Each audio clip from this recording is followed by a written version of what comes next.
You guys made some news today announcing some new guidelines around the use of AI in elections. I'm sure it's all stuff that the Davos set loved to hear. You banned the use of ChatGPT in political campaigns. You introduced cryptographic watermarks for images created by DALL-E to create kind of provenance and transparency around the use of AI-generated images. I read it and I thought, this is great. Some of these principles are shared by much larger platforms like Facebook and TikTok and YouTube, and they have struggled to enforce it. How do you make it real? I mean, a lot of these are things that we've been doing for a long time, and we have a really strong safety systems team that not only sort of has monitoring, but we're actually able to leverage our own tools in order to scale our enforcement, which gives us, I think, a significant advantage. So there are also some really important partnerships, like with the National Association of the Secretaries of State, so we can surface authoritative voting information. So we have quite a few ways that we are able to enforce this. I mean, Sam, does this put your mind at ease that we don't, that OpenAI doesn't move the needle in some 77 upcoming critical democratic elections in 2024? No, we're quite focused on it, and I think it's good that our mind is not at ease. I think it's good that we have a lot of anxiety and are going to do everything we can to get it as right as we can. I think our role is very different than the role of a distribution platform, but still important. We'll have to work with them too. It's like you generate here and distribute here, and there needs to be a good conversation between them. But we also have the benefit of having watched what's happened in previous cycles with previous technologies. And I don't think this will be the same as before. I think it's always a mistake to try to fight the last war, but we do get to take away some learnings from that. And so I wouldn't, I think it'd be terrible if I said, oh yeah, I'm not worried, I feel great. Like, we're gonna have to watch this incredibly closely this year. Super tight monitoring, super tight feedback loop. Anna, you were at Facebook before OpenAI. So I almost apologize for asking it in this way, probably a trigger phrase, but do you worry about another Cambridge Analytica moment? I think, as Sam alluded to, there are a lot of learnings that we can leverage, but also OpenAI from its inception has been a company that thinks about these issues. Like, it was one of the reasons that it was founded. So I think I'm a lot less concerned because these are issues that our teams have been thinking about from the beginning of our building of these tools. Sam, Donald Trump just won the Iowa caucus yesterday. We are now sort of confronted with the reality of this upcoming election. What do you think is at stake in the U.S. election for tech and for the safe stewardship of AI? Do you feel like that's a critical issue that voters should and will have to consider in this election? I think the now confronted is part of the problem. Actually, I think most people who come to Davos... Wait, say that again? I didn't quite get that. I think part of the problem is we're saying we're now confronted. It never occurred to us that what Trump is saying might be resonating with a lot of people. And now all of a sudden, after this performance in Iowa, oh man. It's a very Davos-centric view, I've been here for 2 days, I guess. It just gets in your head. So I would love if we had a lot more reflection and if we started it a lot sooner and we didn't feel now confronted. But I think there's a lot at stake at this election. I think elections are, huge deals. I believe that America is going to be fine, no matter what happens in this election. I believe that AI is going to be fine, no matter what happens in this election. And we will have to work very hard to make it so. But this is not, no one wants to sit up here and hear me rant about politics, so I'm going to stop after this, I promise. But I think there has been a real failure to sort of learn lessons about what's kind of working for the citizens of America and what's not. Anna, I want to ask you the same question. Taking your political background into account, what do you feel like for Silicon Valley, for AI, is at stake in the U.S. election? I think what has struck me and has been really remarkable is that the conversation around AI has remained very bipartisan. And so, I think that the one concern I have is that somehow... Both parties hate it. Yeah.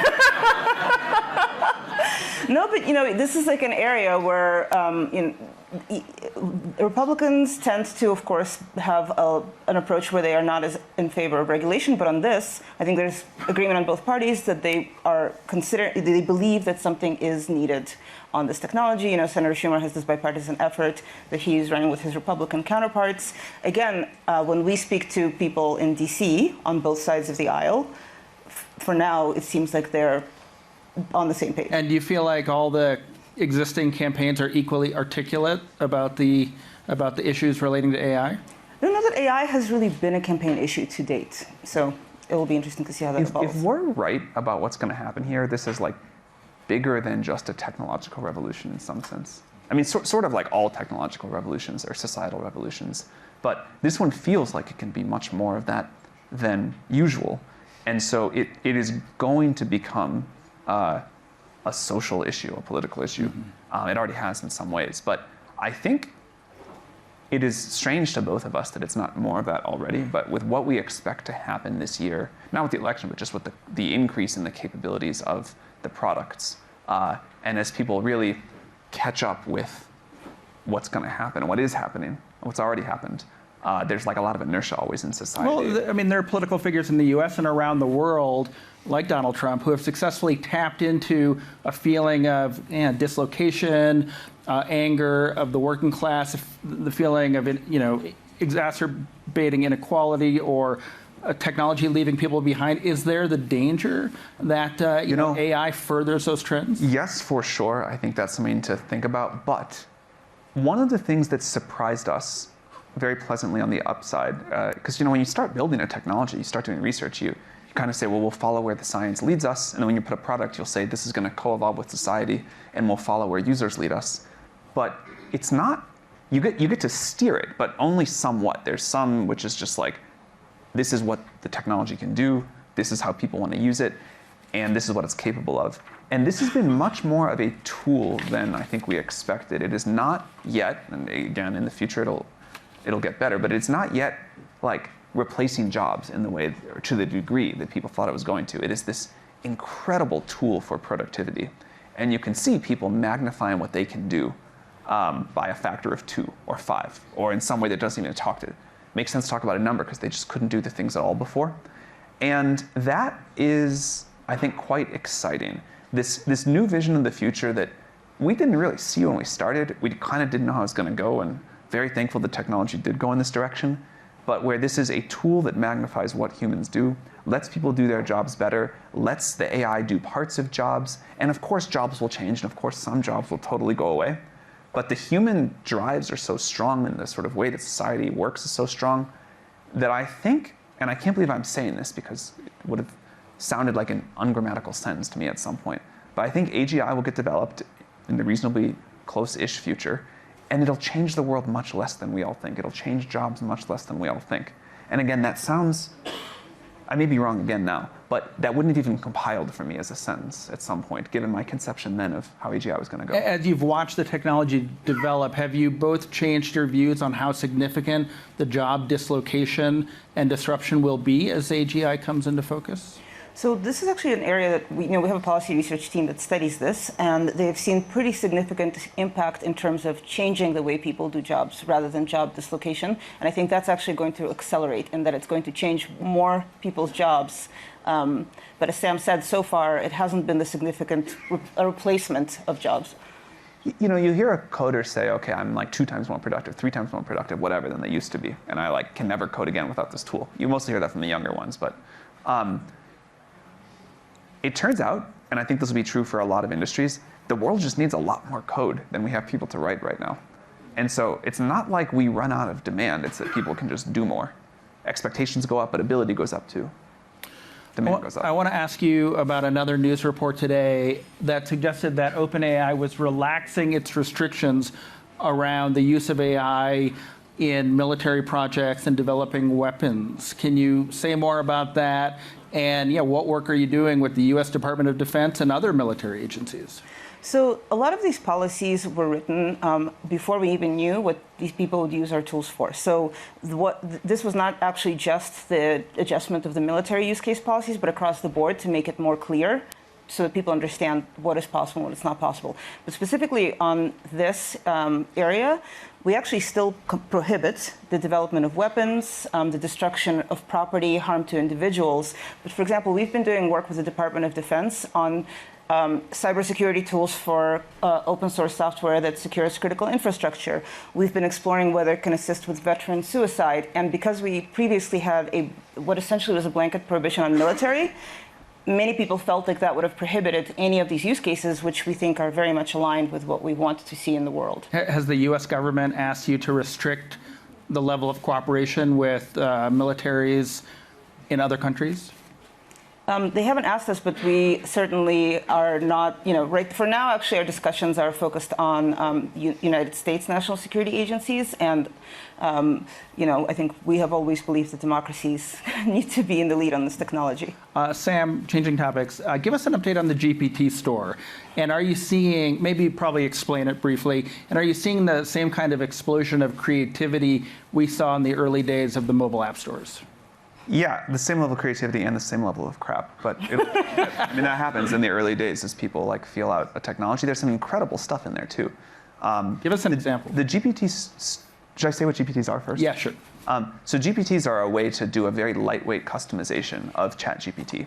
And if you want it to behave in a particular way, to use particular data, to be able to call out to an external service, you can make this thing, and you can do all sorts of great stuff with it.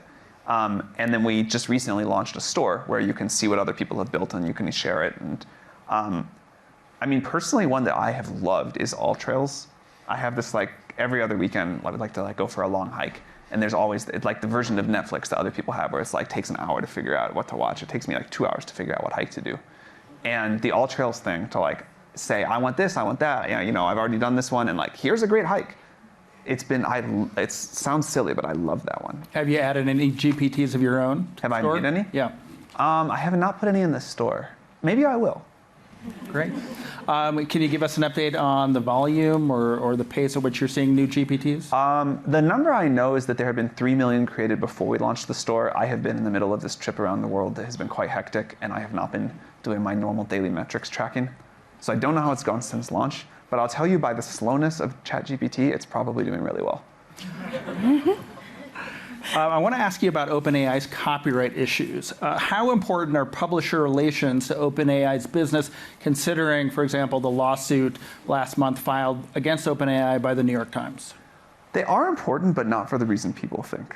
There is this belief held by some people that, man, you need all of my training data, and my training data is so valuable. And actually, that is generally not the case. We do not want to train on the New York Times data, for example. More generally, we're getting to a world where it's been data, data, data. You just need more, you need more, you need more. You're going to run out of that at some point anyway. So a lot of our research has been how can we learn more from smaller amounts of very high quality data? And I think the world is going to figure that out. What we want to do with publishers, if they want, is when one of our users says, what happened at Davos today? Be able to say, here's an article from Bloomberg, here's an article from the New York Times, and here's a little snippet. Or probably not a snippet, there's probably some cooler thing that we can do with the technology. And some people want to partner with us, some people don't. We've been striking a lot of great partnerships, and we have a lot more coming. And then, some people don't want to. We'd rather they just say we don't want to do that rather than sue us, but we'll defend ourselves. That's fine too. I just heard you say you don't want to train on the New York Times. Does that mean, given the legal exposure, you would have done things differently as you trained your models? Here is a tricky thing about that. The web is a big thing, and there are people who copy from the New York Times and put an article without attribution up on some website, and you don't know that's a New York Times article.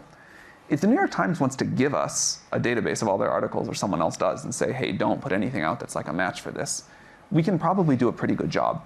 And we don't want to regurgitate someone else's content, but the problem is not as easy as it sounds in a vacuum. I think we can get that number down and down and down, have it be quite low, and that seems like a super reasonable thing to evaluate us on. If you have copyrighted content, whether or not it got put into someone else's thing without our knowledge, and you're willing to show us what it is and say, don't put this stuff as a direct response, we should be able to do that. Again, it won't 1,000 monkeys, 1,000 typewriters, whatever it is. Once in a while, the model will just generate something very close. But on the whole, we should be able to do a great job with this. So there's all the negatives of this. People are like, don't do this. But the positives are, I think there's going to be great new ways to consume and monetize news and other published content. And for every one New York Times situation we have many more super productive things about people that are excited to build the future and not do their theatrics. And what about DALL-E? I mean, there have been artists who have been upset with DALL-E 2, DALL-E 3. What has that taught you, and how will you do things differently? We engage with the artist community a lot, and we try to do their requests. So one is don't generate in my style, even if you're not trained on my data. Super reasonable. So we implement things like that. Let me opt out of training, even if my images are all over the internet and you don't know what they are. And so there's a lot of other things too. What I'm really excited to do, and the technology isn't here yet, but get to a point where rather than the artist say, I don't want this thing for these reasons, be able to deliver something where an artist can make a great version of DALL-E in their style, sell access to that if they want, don't if they don't want, just use it for themselves, or get some sort of economic benefit or otherwise when someone does use their stuff. And it's not just training on their images, it really is it really is about style. And that's the thing that, at least in the artist conversations I've had, that people are super interested in. So for now, it's all right, listen to what people don't want. Make sure that we respect that. Of course, you can't make everybody happy, but try to make the community feel like we're being a good partner. But what I think will be better and more exciting is when we can do things that artists are like, that's awesome. Anna, you are OpenAI's ambassador to Washington, to other capitals around the world. I'm curious what you've taken from your experience at Facebook, what you've taken from the tense relations between a lot of tech companies and governments and regulators over the past few decades, and how you're putting that to use now in OpenAI. So I think one thing that I really learned working in government, and of course I worked in the White House during the 2016 Russia election interference, and people think that that was the first time we'd ever heard of it. But it was something that we had actually been working on for years and thinking, we know that this happens, what do we do about it? And one thing I never did during that period is go out and talk to the companies, because it's not actually a typical thing you do in government, and was much more rare back then, especially with these emerging tools. And I thought about that a lot as I entered the tech space, that I regretted that, and that I wanted governments to be able to really understand the technology and how the decisions are made by these companies. And also, just honestly, when I first joined OpenAI, no one, of course, had heard of OpenAI in government for the most part. And I thought, every time I used it, I thought, oh my God, if I'd had this for the 8 years I was in the administration, I could have gotten 10 times more done. So for me, it was really, how do I get my colleagues to use it? Especially with OpenAI's mission to make sure these tools benefit everyone. I don't think that'll ever happen unless governments are incorporating it to serve citizens more efficiently and faster. And so this is actually one of the things I've been most excited about, is to just really get governments to use it for everyone's benefit. I'm hearing a lot of sincerity in that pitch. Are regulators receptive to it? It feels like a lot are coming to the conversation probably with a good deal of skepticism because of past interactions with Silicon Valley. I think I mostly don't even really get to talk about it, because for the most part, people are interested in governance and regulation. And I think that they know theoretically that there's a lot of benefit. Many governments are not quite ready to incorporate. There are exceptions, obviously, people who are really at the forefront. So it's not, I think often I just don't even really get to that conversation. So I want to ask you both about the dramatic turn of events in November. Sam, one day the window on these questions will close. That is not. Do you think they will? I think at some point they probably will, but it hasn't happened yet, so it doesn't matter.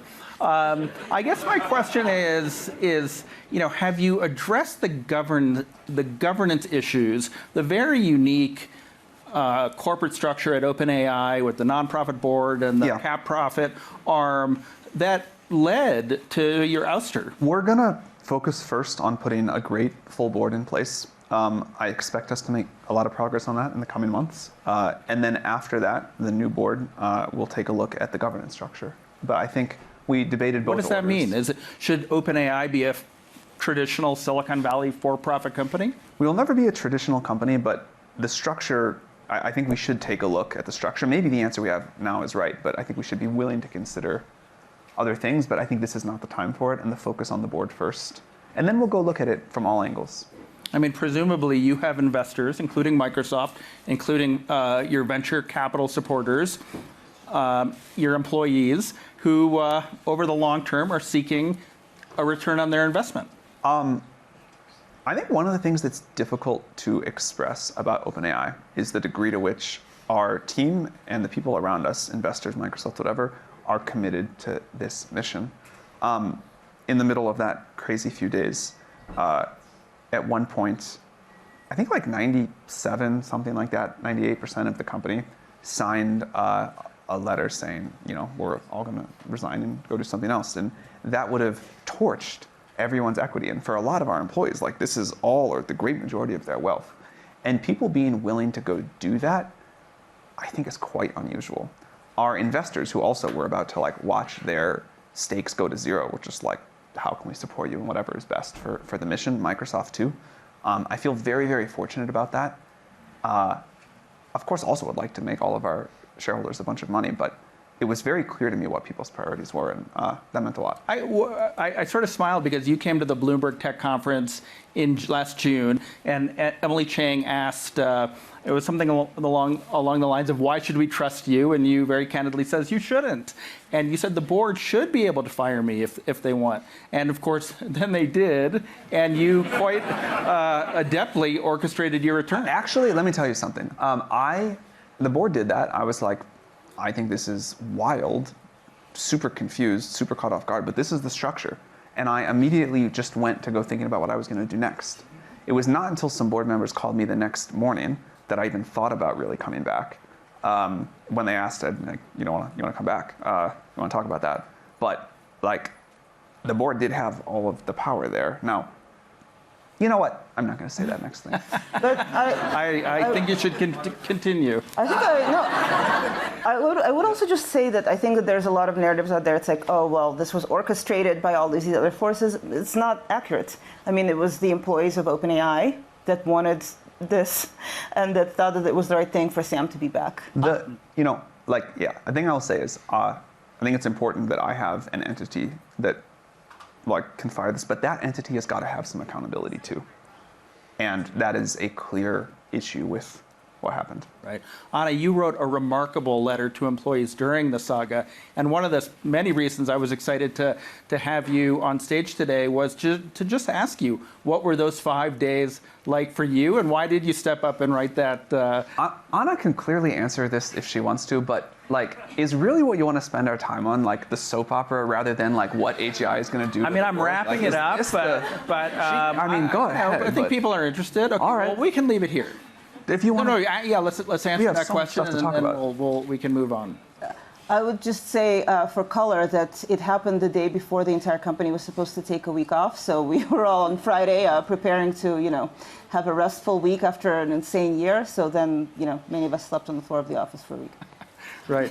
There's a question here that I think is a really good one. We are at Davos. Climate change is on the agenda. The question is, I'm going to give it a different spin. Considering the compute costs and the need for chips, does the development of AI and the path to AGI threaten to take us in the opposite direction on the climate? We do need way more energy in the world than I think we thought we needed before. My whole model of the world is that the two important currencies of the future are compute/intelligence and energy.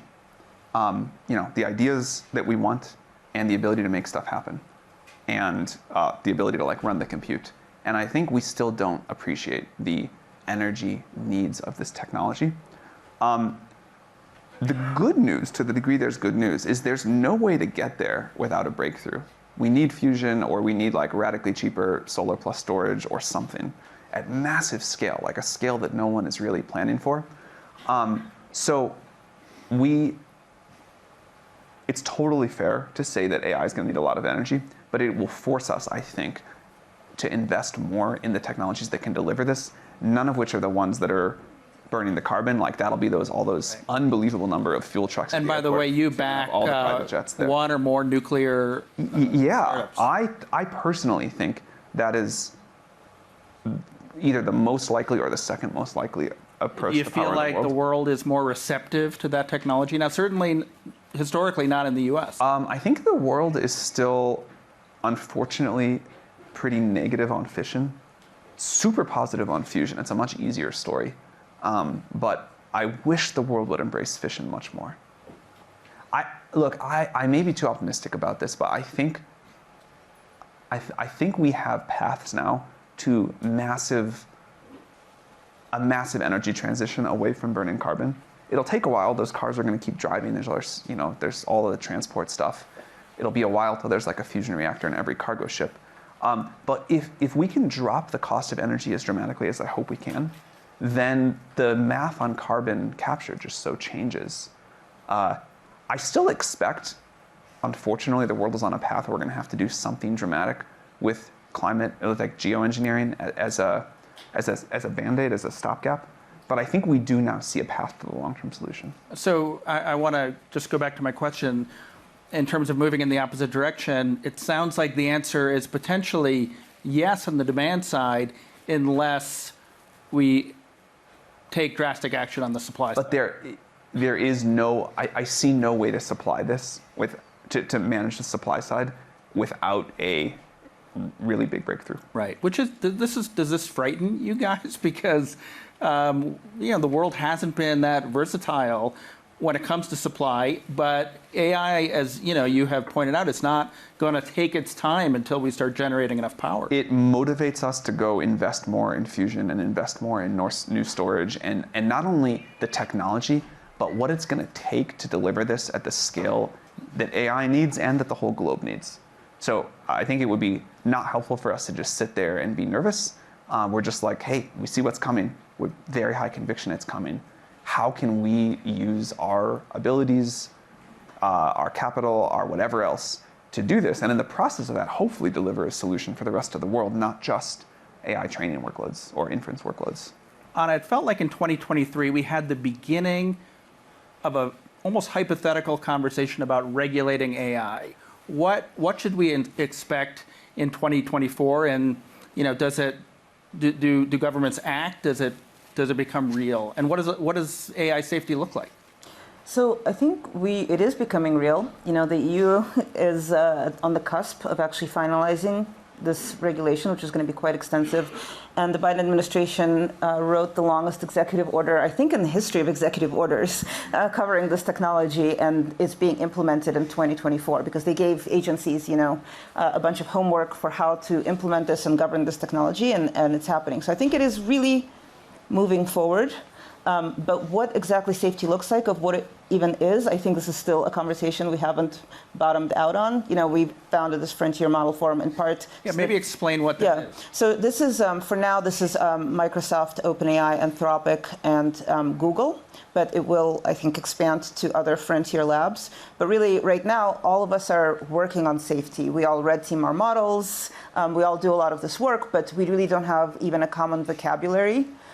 Or a standardized approach. And to the extent that people think this is just industry, but this is in part in response to many governments that have asked us for this very thing. So what is it across industry that you think are viable best practices? Is there a risk that regulation starts to discourage entrepreneurial activity in AI? I mean, I think people are terrified of this. This is why I think Germany and France and Italy interjected into the EU AI Act discussion, because they are really concerned about their own domestic industries being sort of undercut before they've even had a chance to develop. Were you satisfied with your old boss's executive order, and was there anything in there that you had lobbied against?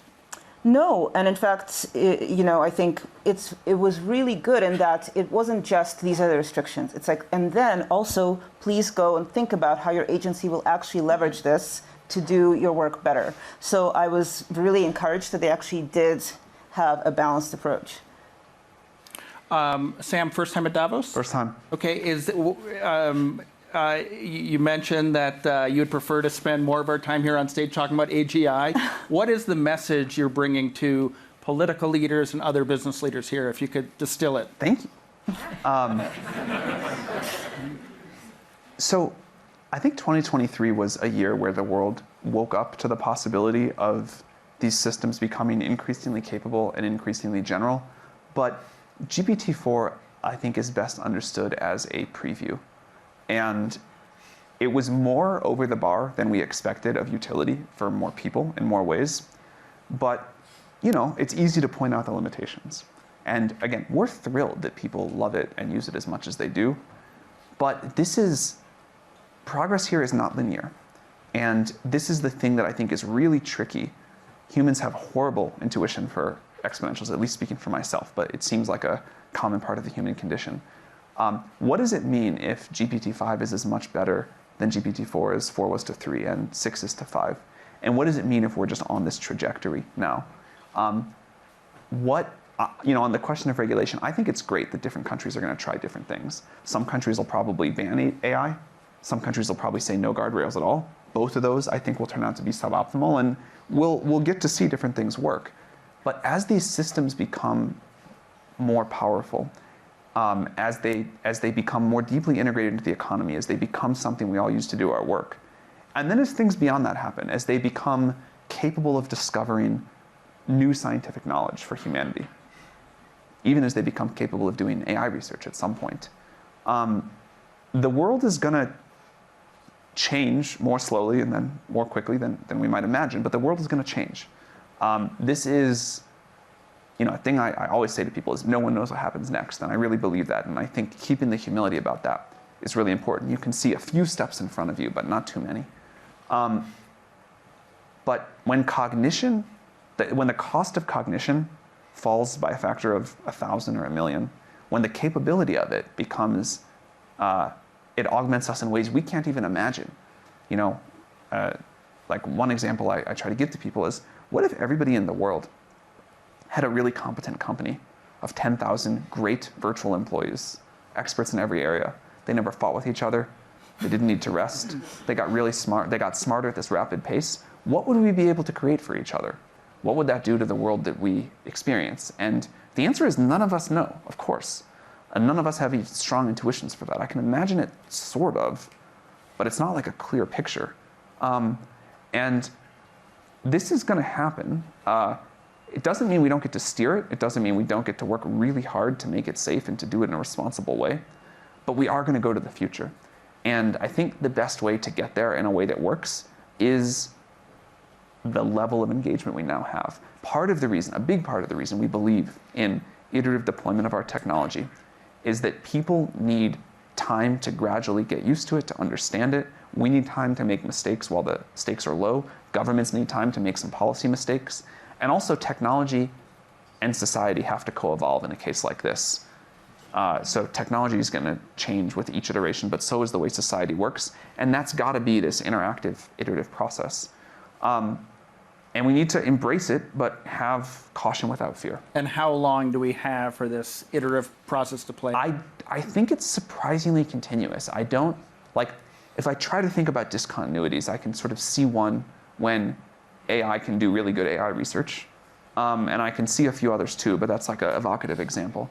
But on the whole, I don't think it's about like crossing this one line. I think it's about this continuous exponential curve we climb together. And so how long do we have? Like no time at all and infinite. I saw GPT-5 trending on X earlier this week, and I clicked, and I, couldn't. It sounded, probably misinformed. But what can you tell us about GPT-5, and is it an exponential, improvement over what we've seen? Look, I don't know what we're going to call our next model. I don't know when. Are you going to get creative with the naming process? I don't want to be like shipping iPhone 27. So, it's not my style quite. But I think the next model we release, I expect it to be very impressive, to do new things that were not possible with GPT-4, to do a lot of things better. And I expect us to take our time and make sure we can launch something that we feel good about and responsible about. Within OpenAI, some employees consider themselves to be, quote, building God. Is that? I haven't heard that. Okay. I've heard people say that facetiously, but I think almost all employees would say they're building a tool, more so than they thought they were going to be, which they're thrilled about. You know, this confusion in the industry of, are we building a creature or are we building a tool? I think we're much more building a tool, and that's much better. To transition to something, yeah, go ahead. No. You finish your thought. Oh, I was just going to say, like, we think of ourselves as tool builders.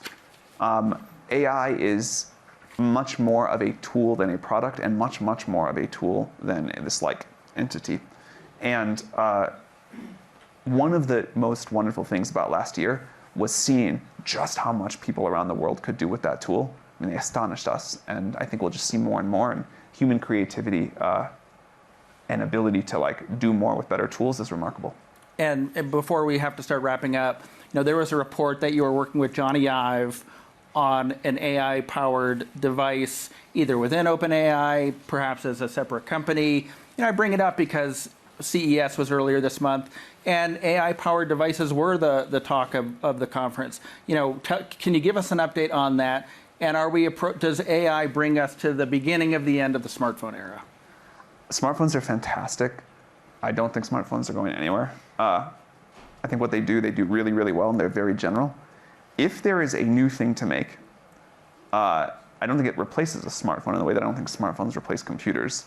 But if there's a new thing to make that helps us do more, better, you know, in a new way, given that we have this unbelievable change, like, I don't spend enough time, I think, like marveling at the fact that we can now talk to computers and they understand us and do stuff for us. Like, it is a new affordance, a new way to use a computer.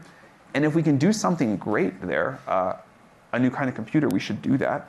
And if it turns out that the smartphone's really good and this is all software, then fine. But I bet there is something great to be done. And the partnership with Johnny, is that an OpenAI effort? Is that another company? I have not heard anything official about a partnership with Johnny. Okay. Anna, I'm going to give you the last word. As you and Sam meet with business and world leaders here at Davos, what's the message you want to leave them with?